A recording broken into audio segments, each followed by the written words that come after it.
So let's begin with lecture 9 of this course.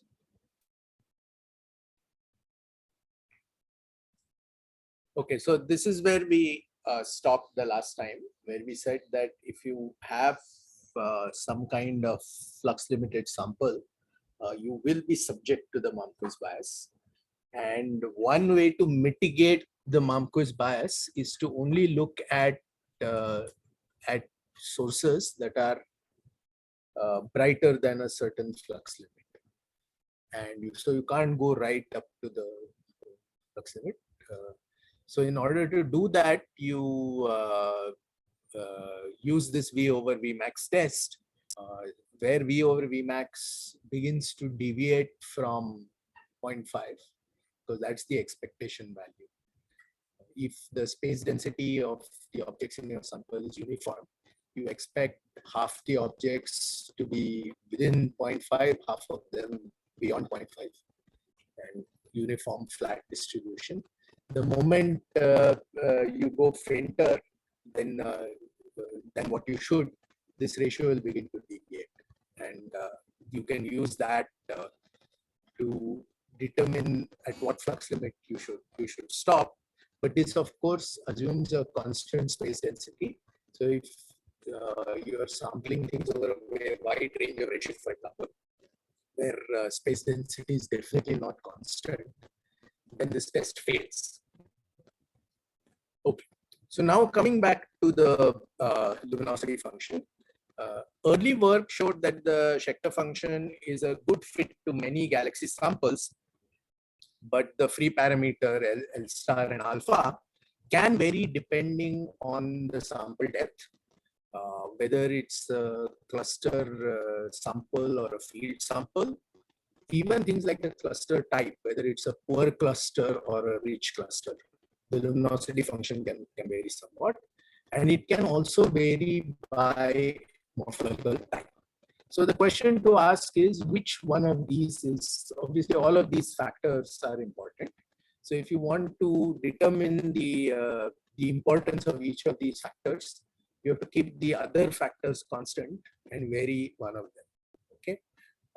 In general, the cluster luminosity functions are well fit by a Schecter function having similar L star as is the field, but with alpha which is steeper than what you find in the field.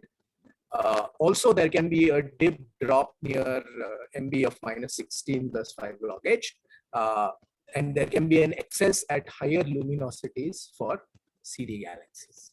Okay, CD galaxies are very, very luminous objects. They are amongst the most luminous galaxies in the universe. They have a luminosity of 10 L star. And remember, beyond L star, the exponential is going to kick in. So there is going to be a very rapid fall in number density. So CD galaxies are also extremely rare. So a lot of work has been done in trying to understand the luminosity function of galaxies. Remember, we said at the beginning that predicting the luminosity function of galaxies is a primary requirement of the galaxy formation models. If you can't predict the luminosity function then your galaxy formation model is almost certainly wrong. Okay. So recent research has showed that different luminosity functions actually usually arise from different proportions of spirals, lenticulars, ellipticals, dwarf ellipticals, etc. And DIR specifically, more ES0s, DEs are in clusters, while more spirals and dwarf irregulars are in the field. Okay. So this is an observation that has been there for the last 70 or 80 years, is that if you look at galaxies in the field, you see the galaxies are mostly spirals. If you look at galaxies in clusters, the objects are mostly ellipticals.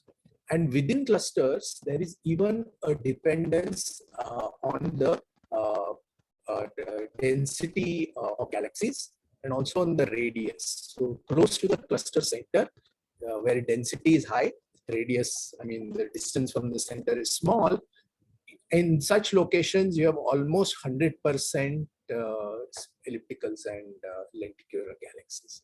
As you go further and further away from the center of the clusters, increasing number of spiral galaxies begin to appear, the fraction changes.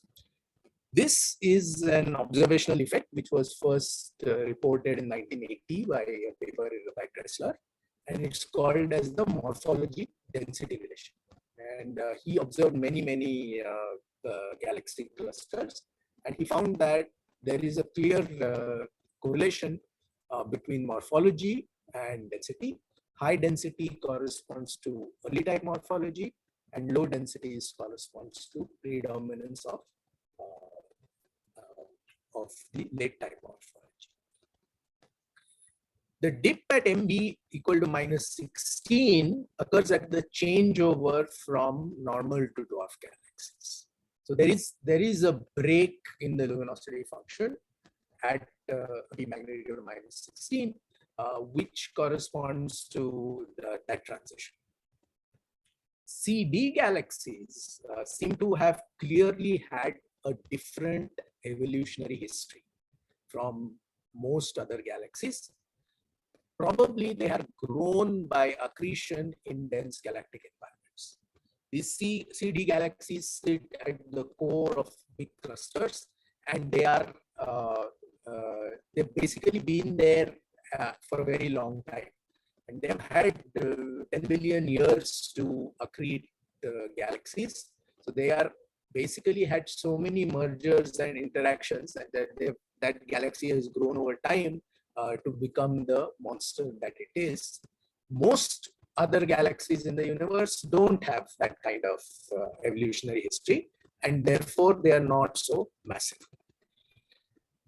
So you can now say that, okay, if morphology is one of the most important parameters that determines the luminosity function, can I take a cluster and can I construct the luminosity function separately for dwarf ellipticals, spirals, zeros, etc.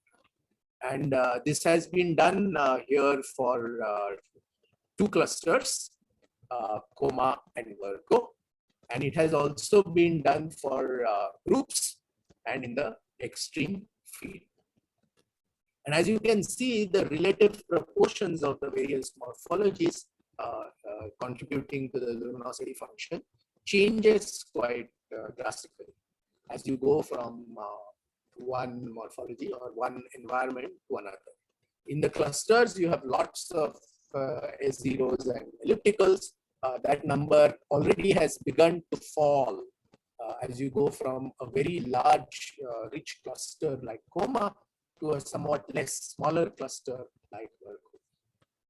By the time you come to groups, spirals have sort of taken over, and dwarf irregulars are also very common at the low luminosities. And once you go to the extreme field environments, say voids or things like that, there you're basically dominated by spirals and irregulars. They can go up to 90-95% of the sample. Where?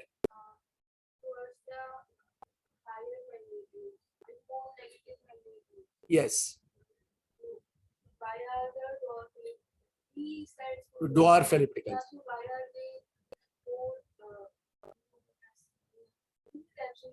Yes. Correct. So the ellipticals are more luminous, right? Look at this. They're here, and dwarf ellipticals are peaking at lower luminosities. It's reverse. Okay. So see the numbers below. -14 corresponds to low luminosity, and -22 is high luminosity. Right? That's right, right? So dwarf ellipticals are low luminosity, and regular ellipticals are high. Which other diagram? Okay, on the right. No, that's a separate panel. No? Okay. Okay. So you can see that once you break it up by morphology, then the things become, the luminosity function is clearly varying as a function of density and morphology. So here's an example of a nice CD galaxy. Can anyone guess which one is the CD galaxy? Okay, can't point, so this one. Right. So this is the CD galaxy in a rich cluster, Abel 1689. So Abel clusters, a man named Abel compiled a list of clusters many decades ago. And these Abel clusters are some of the most richest and most massive and luminous clusters in the relatively nearby universe. He didn't have the sensitivity at that time to find clusters at high redshift. So all the Abel clusters are up to redshift 0.2, 0.3, etc. But there are a large number of them, and most of them are very, very massive, rich clusters. And there at the center of it is a CD galaxy. You can look at the high density of galaxies that surrounds that particular CD galaxy. And imagine how many galaxies must have been eaten up by this CD galaxy to become over luminous relative to the luminosity function. The fact that CD galaxies are over luminous was something that was already noted in the 1976. So these are your CD galaxies, okay? And this curve is your best fit luminosity function. And as you can see, clearly the CD galaxies should have been lying somewhere here, but they're offset to the right because they're at that the number they're very luminous. They're very rare, no doubt, but they're more luminous than what the Shecter luminosity function predicts. Okay, so now we have to think about what might be the physical origin of this luminosity function. So far we have looked at luminosity function as a purely observational quantity, and we have said that it is well fit by a function of the Schecter form. But what does it mean? What clues does it give to galaxy evolution? So when you want to make galaxies, there are at least two steps involved. First of all, dark matter halos must form.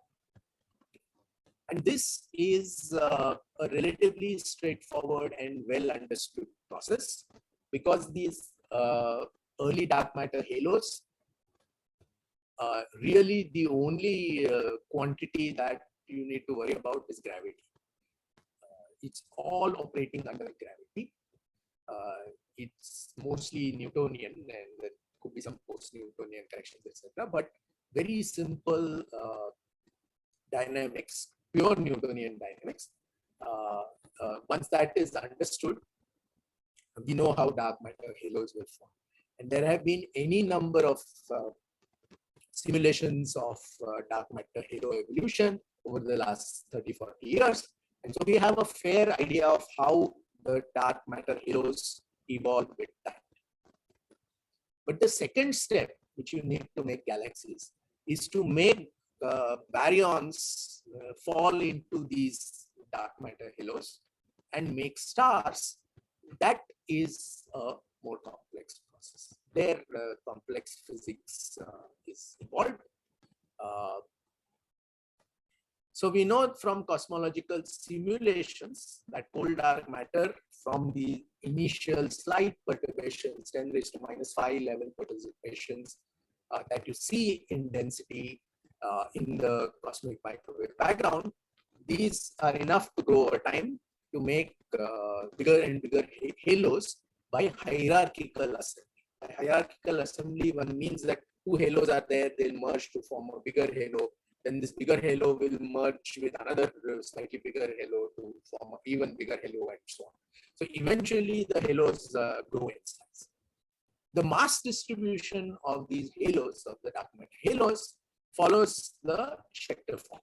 We know that because the Press and Schecter paper on 1974 showed what is the mass distribution of these clumps of matter, including dark matter and baryonic matter. So one might, so follows the Schecter form. Hence, one might expect a Schecter function for the galaxy mass distribution. Okay, under what assumption?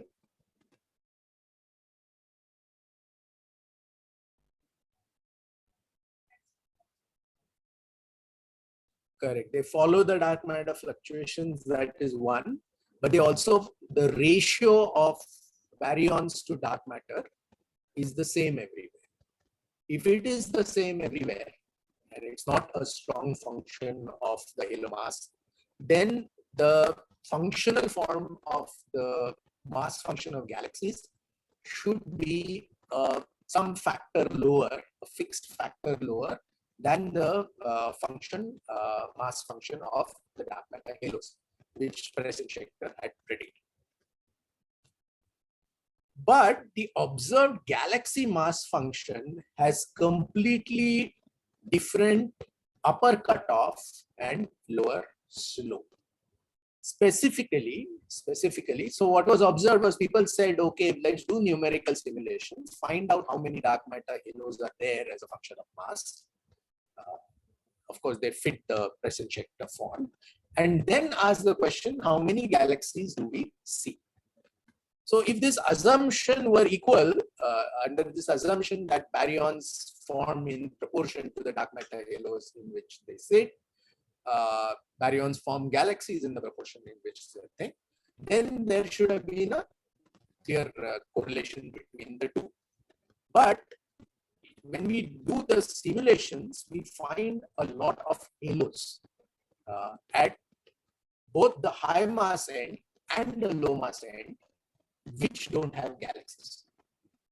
So which means there is a deficiency of dwarf galaxies, and there is also a deficiency of high mass galaxies, very high mass. You leave aside the CD galaxies, but other than that, there is a deficit of high mass galaxies as well as dwarf galaxies. So here's a plot of the relative number of the plotting now the halo and galaxy mass distribution. Okay, so this is what the simulations tell you. These are the kind of dark matter halos you should form, right? This is the present Schecter form. Now we said that, okay, if the ratio of dark matter to baryonic matter is always a constant, then if you want to plot the relative number of galaxies, that should be offset in mass by some factor. Okay, and here is a plot shown which is factor of 6. Yeah.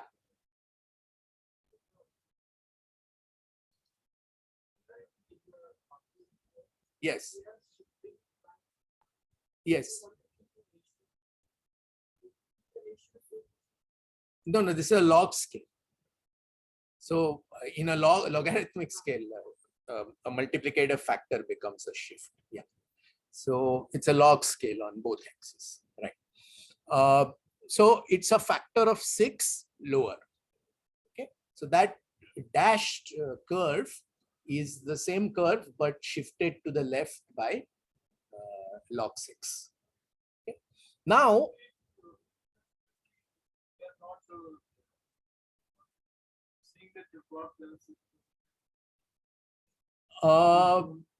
we are not even seeing them in the local universe where we should see them. Okay. No, but you normalize, you ignore, you know that there's a Marquis bias. Okay. So you say that, okay, forget the high redshift universe, there I can never see dwarf galaxies. Let me look at the very nearby universe. I'll count the dwarf galaxies in the local group and a little bit beyond, and see whether the number of dwarf galaxies I see is proportional to what I expect. So now what is shown here in this purple line is the measured galaxy luminosity function. Okay, and as you can see, it sort of touches your dashed line at one point, but on the low mass side there are too few galaxies. On the high mass side also there are too few galaxies, right?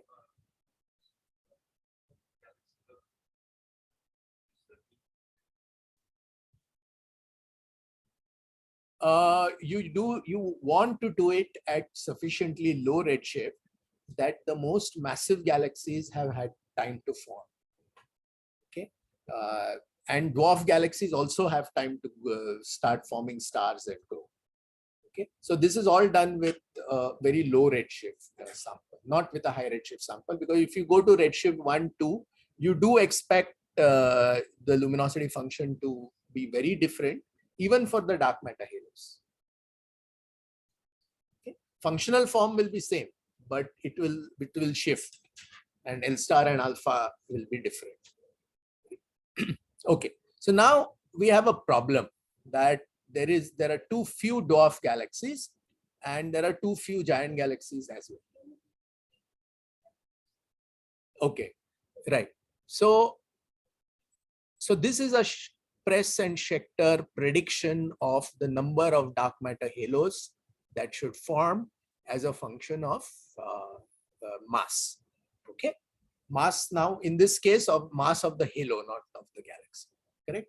Now this was done originally analytically in 1974, but in the 80s and 90s it was done many times over by different groups of people using numerical simulations, and they got this exact curve. So there is no doubt in anyone's mind that this curve is theoretically fine. Okay. Now we know that there is dark matter. Right? So if there is the dark matter halos are dominated by dark matter, but they also include baryonic matter. So you assume why 6? Because we believe from measurements of rotation curves and so on, which I'll come to later on in this class, that we know from measurements of rotation curves that it is roughly the ratio of dark matter to baryonic matter is roughly a factor of 6. Now, so I say, okay, then if I want the baryonic matter mass function, okay, I should do this, right? Shift it to the left, and you understood why it shifts because it's a logarithmic curve, so it shifts by log of 6 to the left, right? Now, yeah.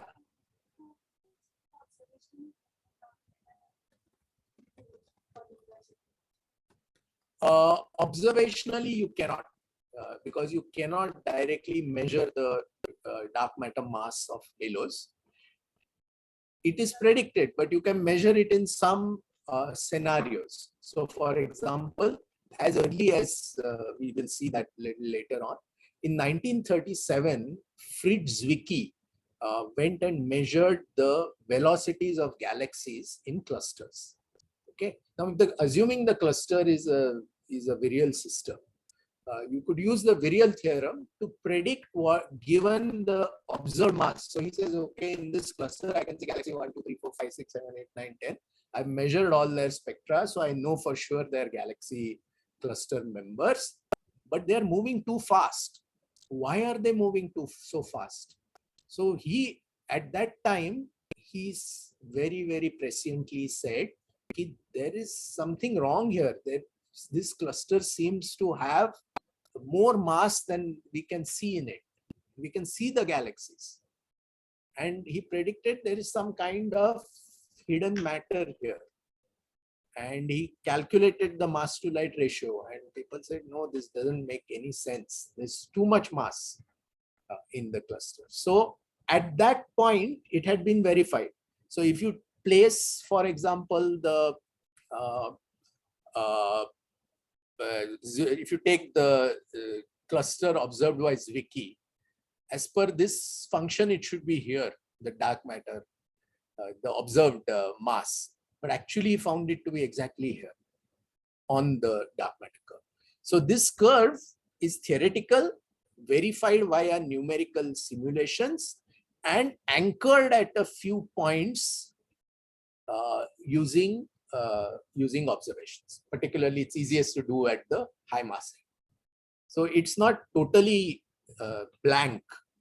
It is not totally unconstrained observationally, but it's only weakly constrained. But it's consistent. I mean, there's gravity, right? And what else is there? And unless there's something else which is operating. Okay, dark energy of course operates, but not on these small scales, right? It doesn't have that much impact on these megaparsec kind of scales. Yeah.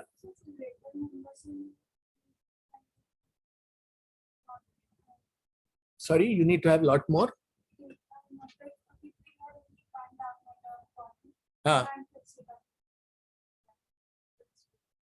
Yes. So, I mean, there are two free parameters.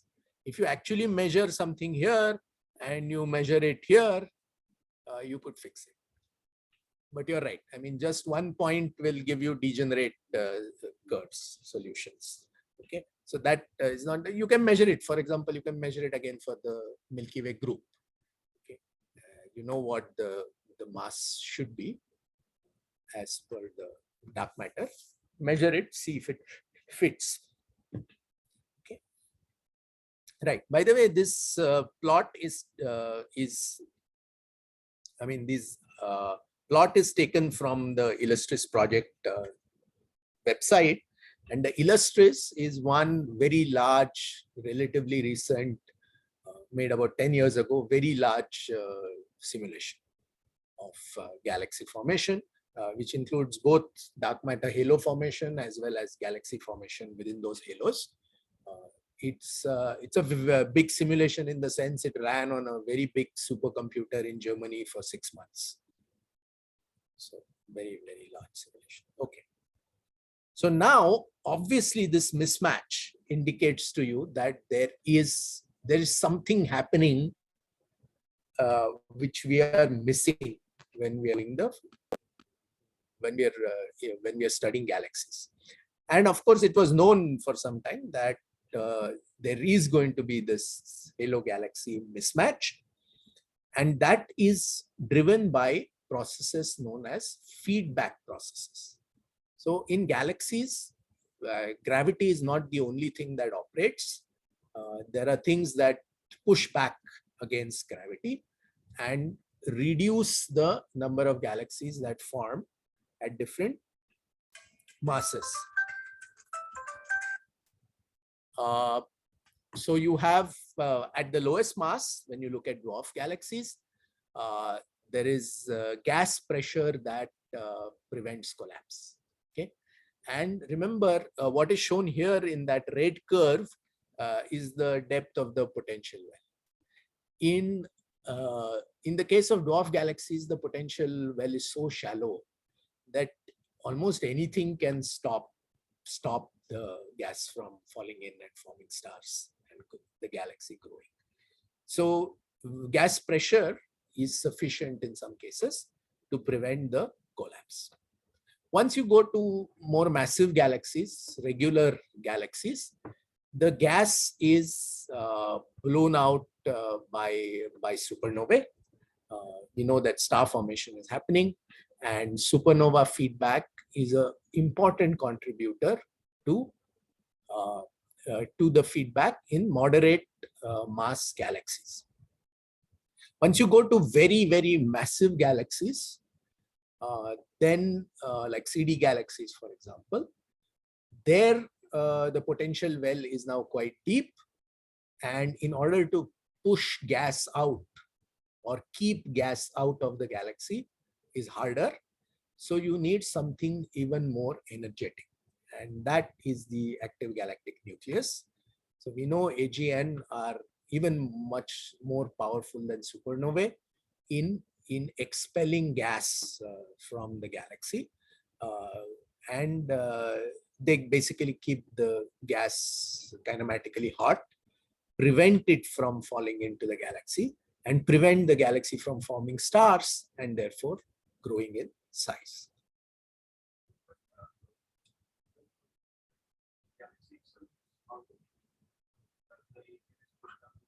Yes, yes.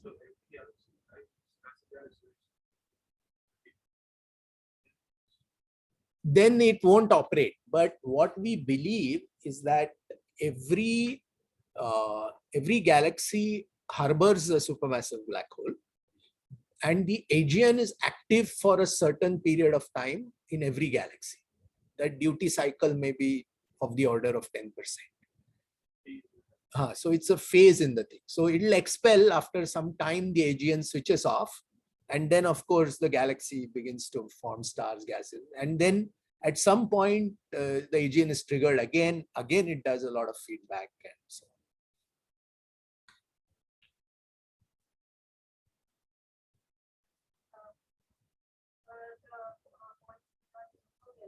Are they just for the galaxies or the plasma also?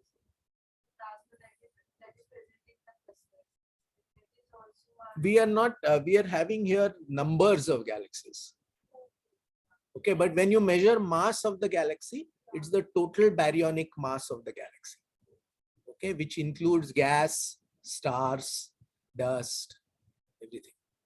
yeah, and the ratio of dark matter and the normal mass is quite higher in the cluster.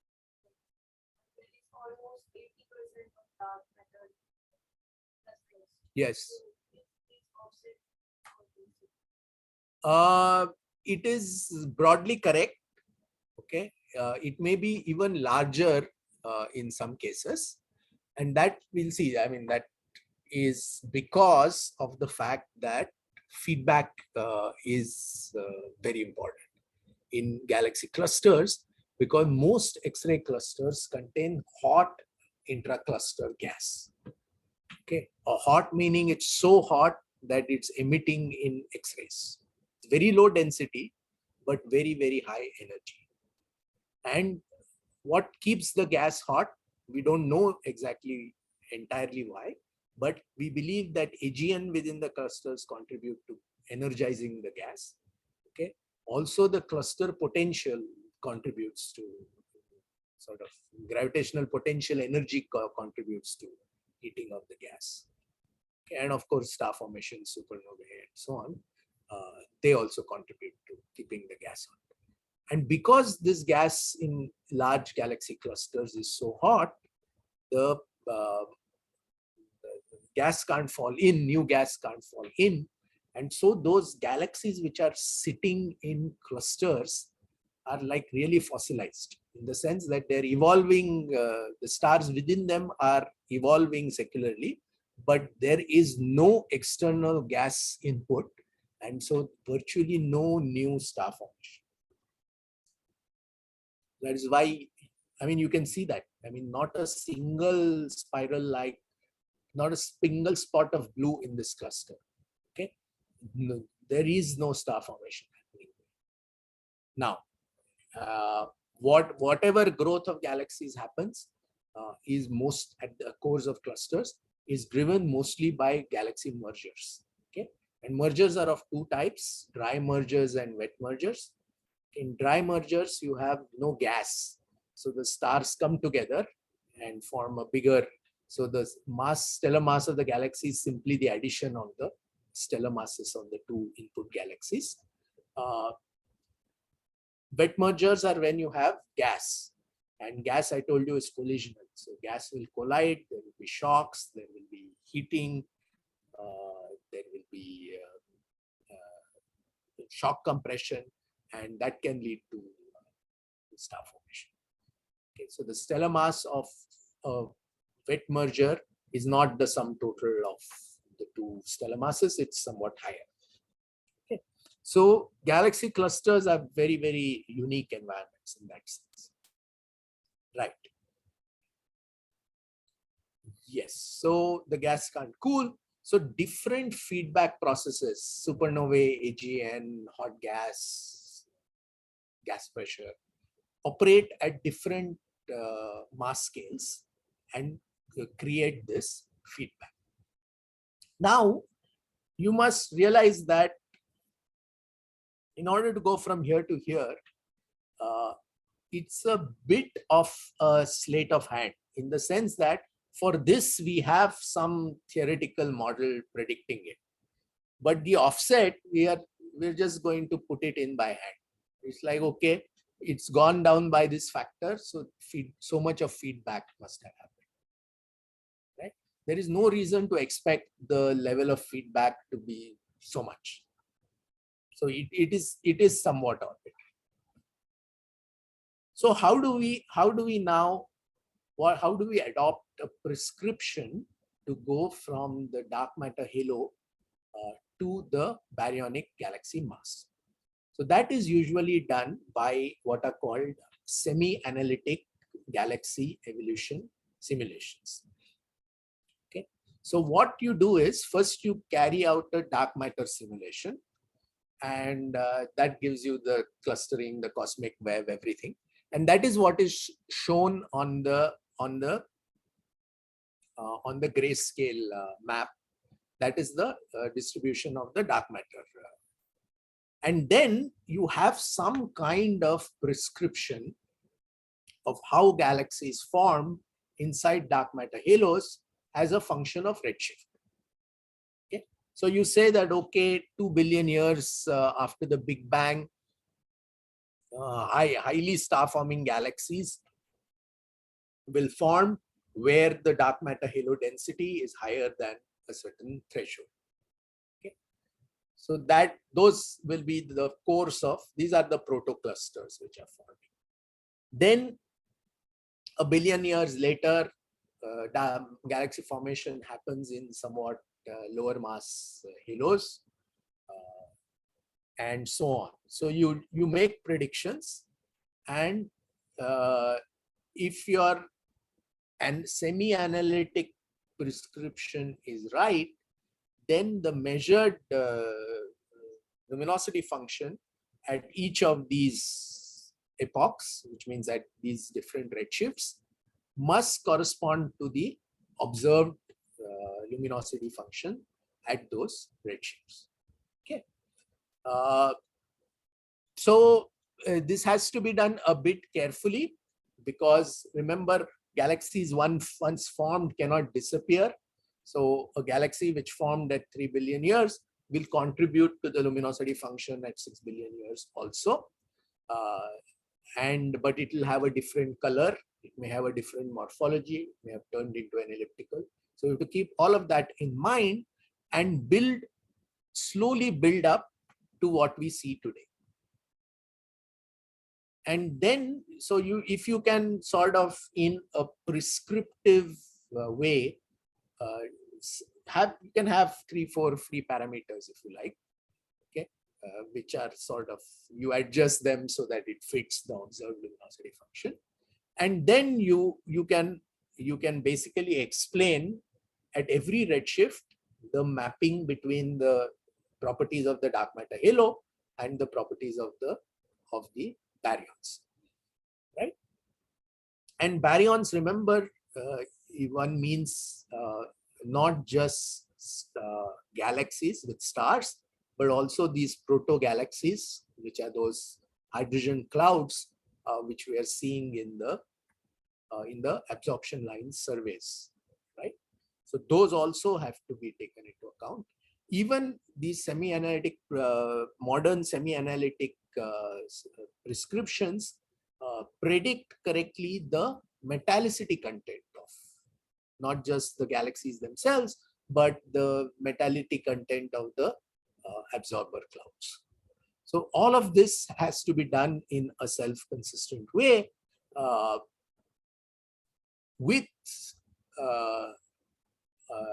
and then you will get the sort of prescription right. Another way of doing it is to actually try and use simulations to model the gas physics. Okay, how is the gas cooling? How much energy is transferred into the ISM and IGM by supernovae? How much is contributed by AGN? So put everything in and try to see if you can have simulations that include, which are not pure dark matter simulations, but are simulations which include gas physics. Can they predict the observed galaxy luminosity function correctly? Okay, and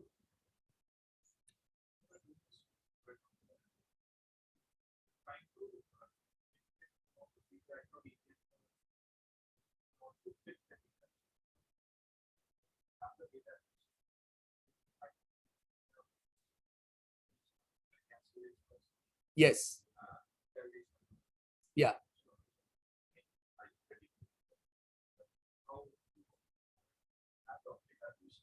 Huh.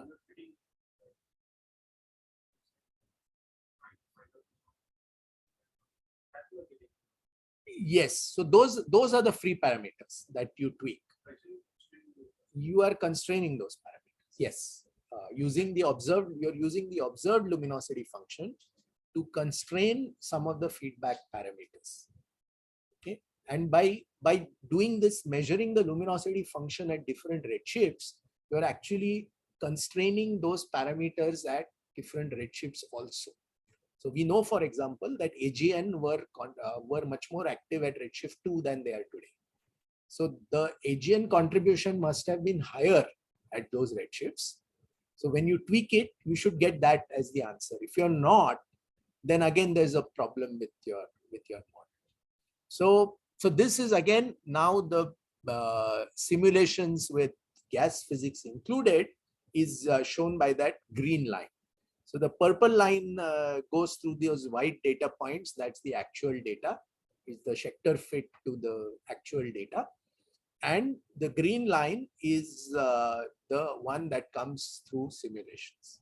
And as you can see, over a range in masses, going from 10 raised to 9 to few times 10 raised to 12, more than a factor of 1,000, the gas simulation predictions closely match the galaxies.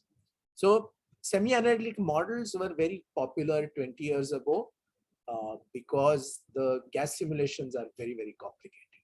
Okay, so the hydrodynamic equations are hard to solve and things like that. So it was not possible computationally to do these kind of gas physics included simulations until about 5 or 10 years ago. So all of these are relatively recent. But it's all good. Now we know what's going on. Okay, so now we change gears a little bit and start talking about galactic dynamics.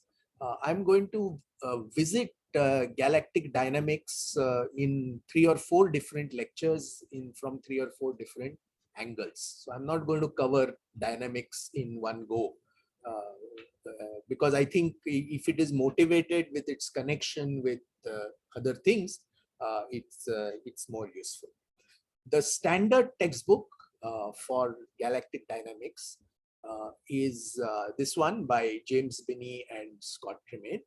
It is, I mean, it's like this book, I think there are 4 or 5 other books, but this book has a 90% market share. Okay, everybody uses this book. And any other person who writes this book will reference to this book. So it's really a great book. The first edition came out in the 1990s, and this is a picture of the second edition, which is updated edition, came out around 2007 or 8, around that time. And that third edition has not yet come out. It's the standard work. So if you want, it's a thick book, about 300 odd pages. But if you want to do galactic dynamics, you have to work through this book. Okay, disk galaxies. So we know that disk galaxies contain stellar populations which are old, intermediate, and young. Okay, the old galaxies are mostly in the old stars are in the bulge mostly, but there are also old stars in the disk. The intermediate young, intermediate age stars like the sun in the disk of these disk galaxies, and there are also young stars. And these are forming with ongoing chemical enrichment. Okay, the chemical enrichment one means the gradual increase in metallicity. They have a wide range in stellar dynamics. There are cold, rotationally supported disk stars and hot, mainly dispersion supported bulge and halo stars, right? So now in dynamics, you will often hear the term dynamically hot or kinematically hot and so on. So how should one quantify hot and cold in dynamics? If you want a number to quantify it, how fast it's moving, but relative to what? So for example, if you have a disk galaxy, very large disk like the Milky Ways, in the outskirts of that, your stars will be moving at really high speeds. But is it kinematically hot or cold? I mean, is velocity alone a good predictor of? Okay, that's one.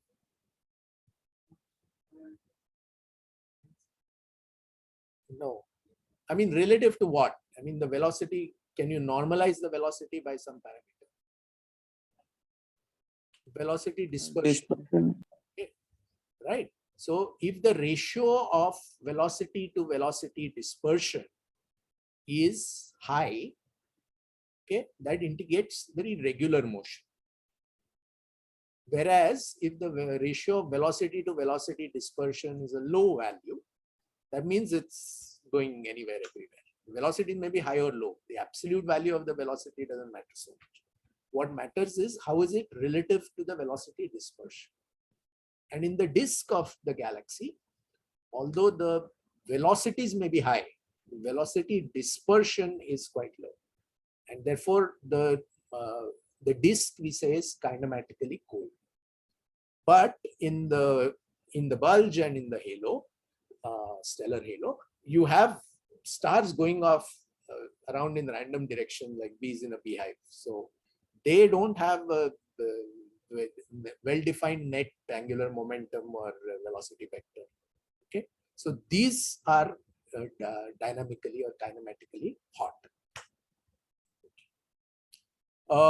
The disk galaxies have significant cold interstellar matter. We know that because that's a pre-requirement for forming stars. If you look at disks, we've looked at the radial variation of light and mass in the disk. But if you look now at edge-on galaxies, you'll be able to see how the variation is as a function of distance from the central plane of the disk. So it turns out that Iz can also be written as an exponential, where mod z, of course, is the modulus of the distance from the plane of the central plane of the disk, and there is some scale height, z0. In some galaxies, like the Milky Way, for example, we see two disks in the vertical direction, two structures. One is called a thin disk, which has a very short scale length. And then there is a thick disk, which has a much larger scale length. So how would you model the vertical variation in such galaxies? Sorry? Yeah, it'll fall off, but you have two disks, a thin disk and a thick disk, and you want to model the variation. What will you use? What functions will you use to model it?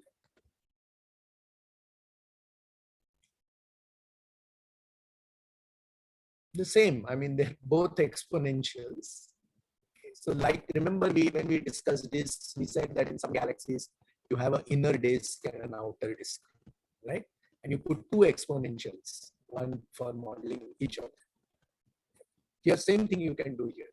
You can write this as a sum of two exponentials with different scale heights and maybe even different central values. Okay. Now, spiral galaxies are rotating. We know that the disks are rotating, and you can plot what are called rotation curves. Okay. Yeah. How do we know that there are see other galaxies? Yes. But what about Milky Way? Yes. So in the Milky Way, we can measure the number densities of stars in different directions.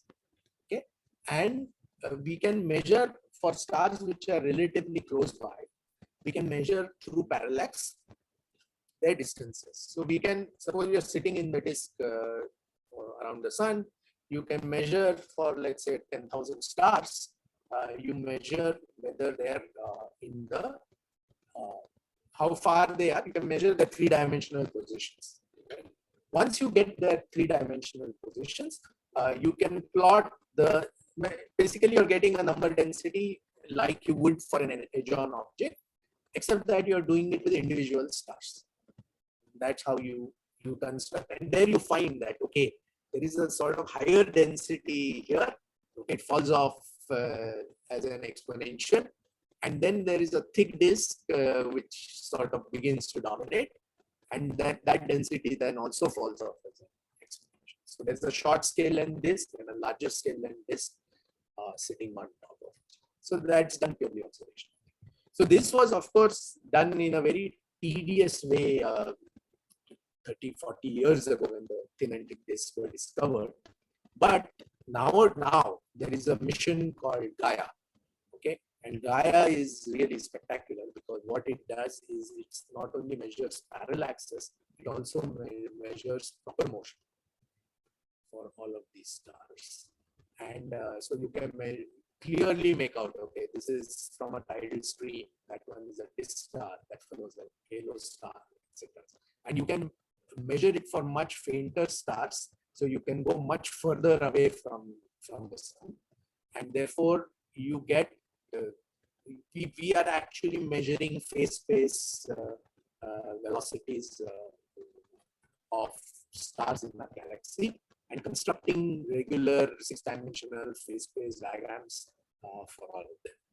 For like now, not 1,000 stars or 10,000 stars, but 500 million or a billion or something like that. Very, very large. So now we are rapidly approaching the stage where we are able to plot, you can make a movie out of for every star in our galaxy, how it moves with time. And you can use that to model the gravitational potential. You can accurately map the dark matter in our galaxy, okay, how much there is and how it's distributed. And all of that is getting close by Gaia. Okay. But 40, 50 years ago, this was not the situation for any galaxy when this dark matter was first discovered. So in the 1970s, Vera Rubin, who was a scientist in the United States, she painstakingly went and measured the rotation curves of several spiral galaxies. And now, if you say that, okay, there is no dark matter, whatever I see, the luminous matter that I see here, that's all the matter there is. I can measure the color of the galaxy in different parts. I can use that to compute what is the sort of average spectral type of stars in that region. I can use that to calculate their luminosity and their masses and everything. And I can get a very accurate stellar mass. I can measure the gas in these galaxies. I can measure the dust, and I can get the total baryonic mass in the galaxy and its distribution. And then I can construct this curve, which tells me how the rotation curve should look. Okay. So as you go out of the galaxy, what does it resemble? What is the functional form of this? 1 by root r. Okay. The rotation velocity is pure Keplerian velocity. All the mass is sitting inside. So there is a 1 over root r dependence on the radius. This is what we expected to see. But what was actually observed in not just in one galaxy, but in galaxy after galaxy, we're finding that the measured curve is there. Initial measurements were made with optical spectroscopy. The rotation velocities were measured using techniques like this. You basically put a long slit along the major axis, and at every point along the slit, you get a spectrum. And of course, as the galaxy is rotating, part of the galaxy will be blue shifted, part of it will be red shifted, etc. You use that to measure velocities. Okay. So you can of course do this to the optical extent of the galaxy. You can't go beyond that. But many of these spiral galaxies were known to be very rich in hydrogen gas, atomic hydrogen. So radio astronomers came in and said, okay, we'll measure for you the rotation curve beyond this, because although there are no stars or very few stars beyond this point, there still is a fair amount of gas in this hydrogen. So they use the rotation of hydrogen to measure the rotation curve beyond the optical extent of the galaxy, and they could go 2, 3, 4 times the optical extent of the galaxy, and invariably they're finding this. So this, the Doppler shifts. So what happens is that, so in fact there are curves here which are here. So what will happen is, suppose the galaxy is rotating, right? Suppose this part is coming towards you. So if you have whatever line you are measuring, okay, calcium line, magnesium line, it will get redshifted or blue shifted if it's coming towards you. If it is going away from you, it will get redshifted. And depending on the speed of its motion, you will it will be more or less redshifted or blue shifted. So you actually measure, take the spectrum and directly measure the Doppler shift.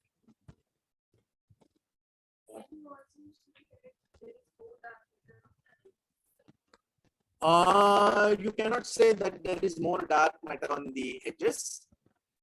What you can say is that the dark matter is there. It has some profile. Okay. So as we shall see later when we come back to a little more detailed discussion of dark matter. Right now I'm just looking at it from the kinematic perspective. You will see that the dark is actually most is peak center of this. Okay. But it falls off somewhat differently from, let's say, the Doppler's profile or the exponential profile of the baryons. It falls off differently. There is a profile now known as the Navarro-Franken-White profile, NFW profile. So very often when people talk about dark matter in galaxies, they'll talk about the NFW profile. So we will come to that a little bit later. So yeah, it's not that dark matter is less at the center and more at the edges. It is definitely more at the center than at the edges, but it extends. So what is happening is that we've sort of assumed that this is going to be Keplerian. Because dark matter is there even beyond here, all the way there, it stops it from becoming Keplerian. Okay. When you do optical spectroscopy, yeah.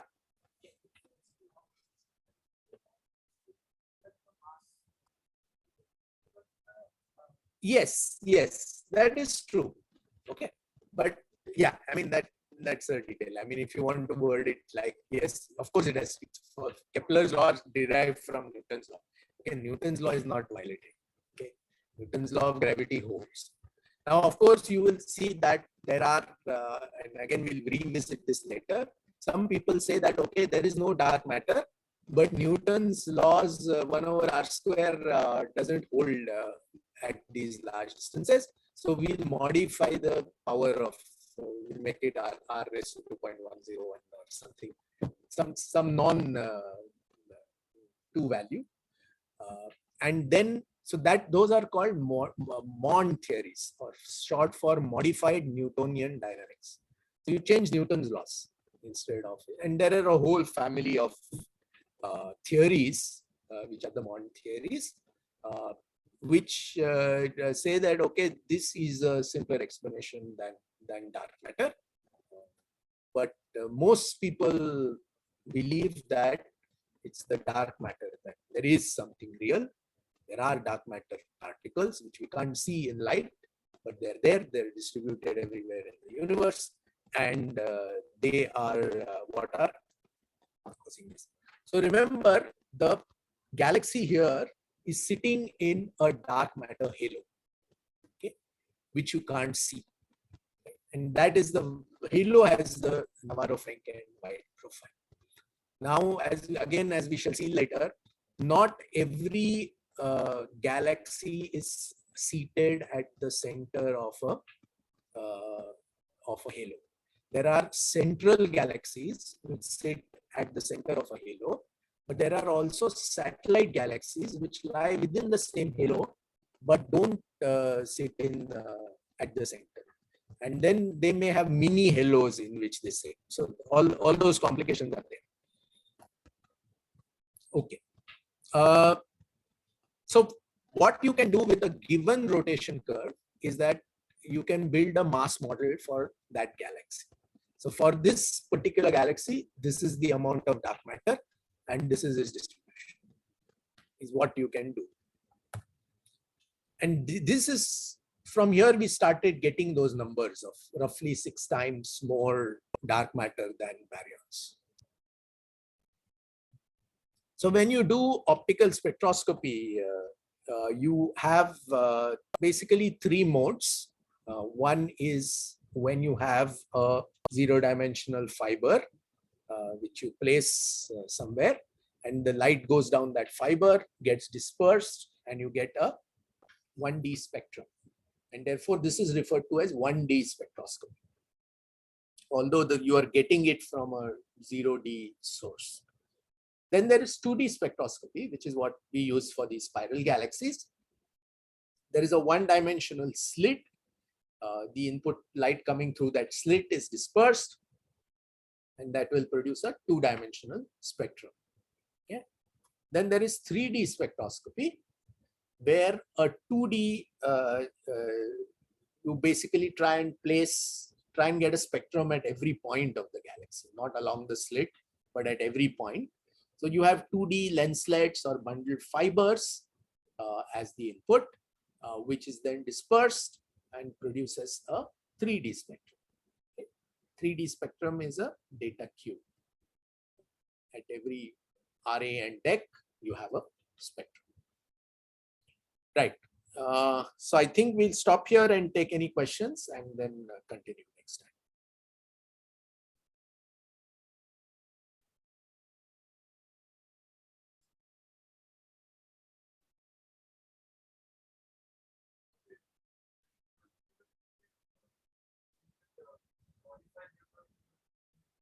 Yes. That's also explain the other observation. Yes. Yes. Yes. No. It doesn't explain it very well, and so there are always ways to get around that by saying that okay, there is dark matter. For example, it becomes hard to explain this observation of machos. Have you heard of machos? Massive compact halo objects. So people are speculated on what dark matter is, and it has basically ranged from basically subatomic particles to big objects, okay, planet-sized or even bigger than that, which are just floating around, Jupiter-sized or bigger than that, which are just floating around in space. And you say that you don't see them because they're far away from their parent stars and they're not emitting any light. There could be objects like that in the halo, but you should detect them. How will you detect them? Because if there is a massive compact halo object and there is a halo star behind it, if the whole thing lines up perfectly with us, then for a time, as this massive compact halo object is moving along the line of sight, there will be a sudden increase in the flux that you're getting from that halo star because of gravitational lensing. So should we see, can we do a systematic observation of thousands of halo stars in order to check whether such machos exist or not? And if they exist, then do they exist in sufficient numbers that they can explain dark matter? So then you don't, so within dark matter exists camp also, there are many families. People who say there are massive compact halo objects, people who say no, they're all subatomic particles, don't bother looking for the machos and so on. So all kinds of work is going on. I think this dark matter overall is being the biggest, most confounding and difficult exercise undertaken by astronomers in the last 50 years. because people have tried all kinds of things, and we have some clues. I think most people are now veering towards subatomic particles as the dark matter candidate, but it's nowhere close to closure. It's complicated.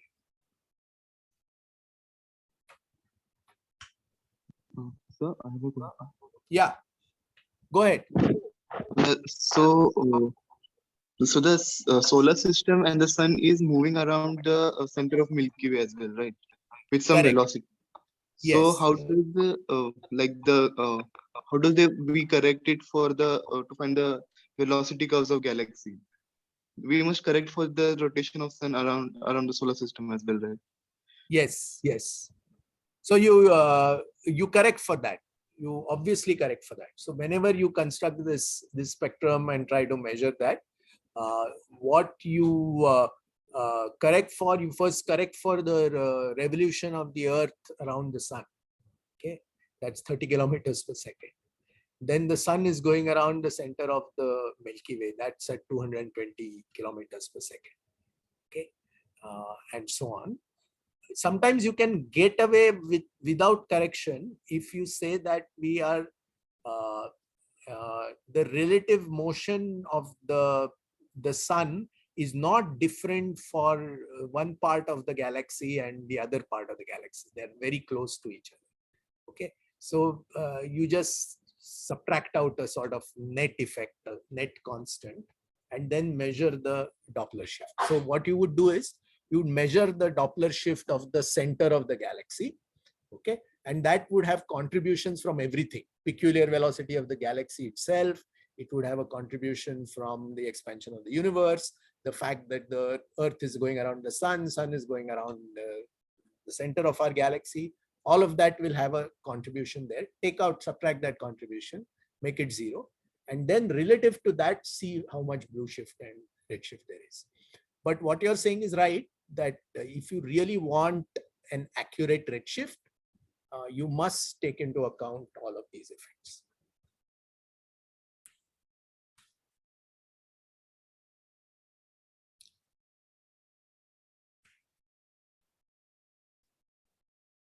What's the word of this effect of dark matter? On what do you mean by small scale?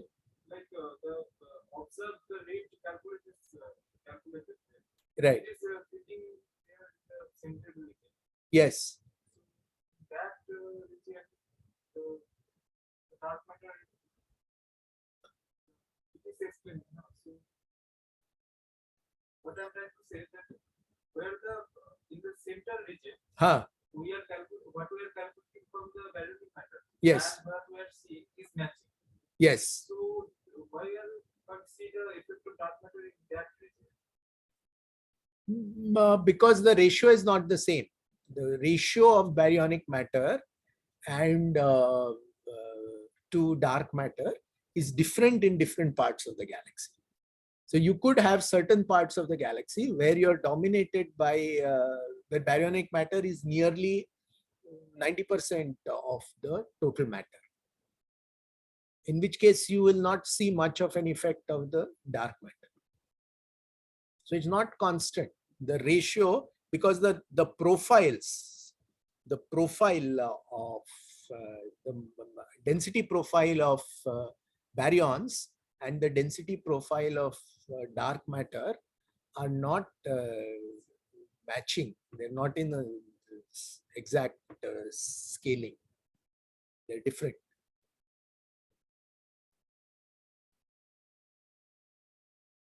So here you're right. Here there is a lot of baryonic matter near the center, and the amount of dark matter is also higher, but not that much higher. Ratio of the baryonic matter to the Dark matter, yes.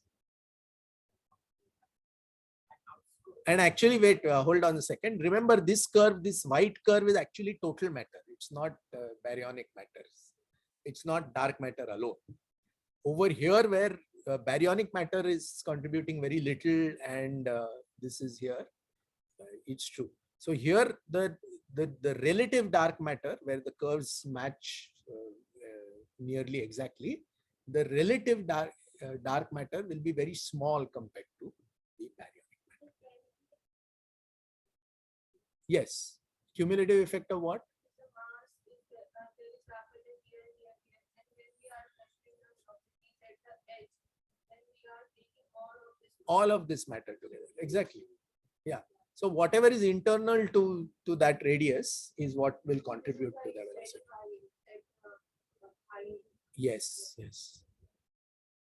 So for example, this might tell you that dark matter is lower at the center, okay, but its profile. So the Navarro-Franken-White, I should correct myself, is the total profile.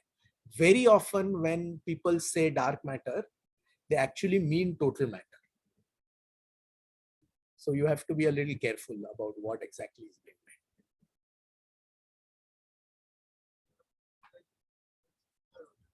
Dark matter are not that much clustered like No, it's also clustered. I mean, at the center of galaxies, probably. But see, remember, it's everywhere in the universe. So you don't say that, okay, dark matter is clustered in that corner kind of thing. That makes sense.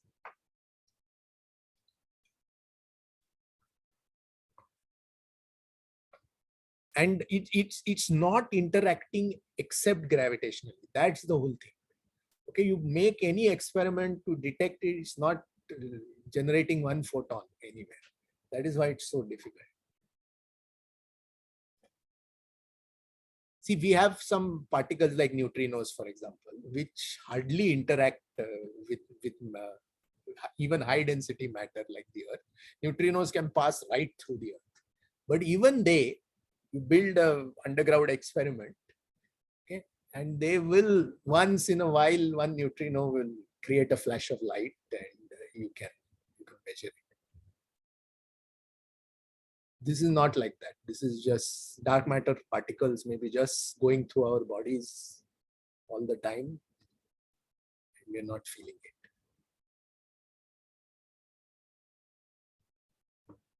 they are also not interacting like Huh. how they can speak with each other.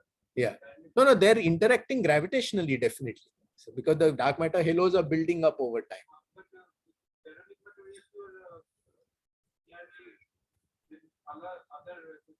other forces can also speak to them. Yes. They tend to cluster. You mean they can radiate out energy and then cluster and so on. Yeah. That's true. Dark matter, they don't have that. They don't have that. It's purely gravitational. Yeah.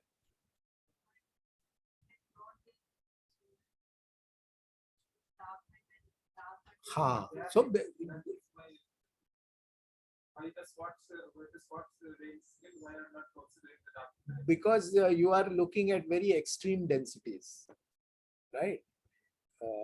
On short scales, like you compare the density where we are sitting right now, compare it with the average density of the galaxy. Forget the universe, forget the IGM and all, which is all empty. Even if you take the average density of the galaxy, the disk of our galaxy, we are sitting in an extreme overdense region.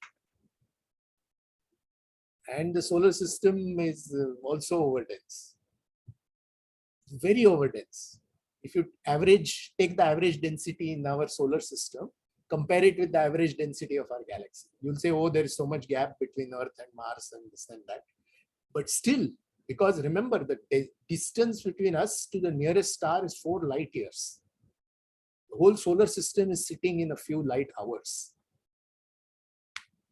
So don't try to bootstrap from there. And remember, nowhere does it say that if there is X amount of baryons, there should be N times X amount of dark matter exactly. So that is why we are not seeing it. Dark matter is there, averaged over larger scales. It is much more than the baryonic matter. Similarly, I mean, a simple example, sort of corollary I'll give you. If you take the mass of gas in the IGM, Okay, that contains most of the mass of the gas, the IgM, but it is so low density that you can't do, nothing happens with that gas. It's just there. It is just because its volume is so large that you say that yes, in terms of just number of kilograms, there's a lot of gas in the IgM. But if you take in terms of densities, it's nothing, nearly zero. So it's like that. So don't try to compare the extreme high density situations of baryonic matter to try and find out that, oh, here also there should be that much dark matter, and so we should see the Earth should start spinning faster around the sun. Not happening.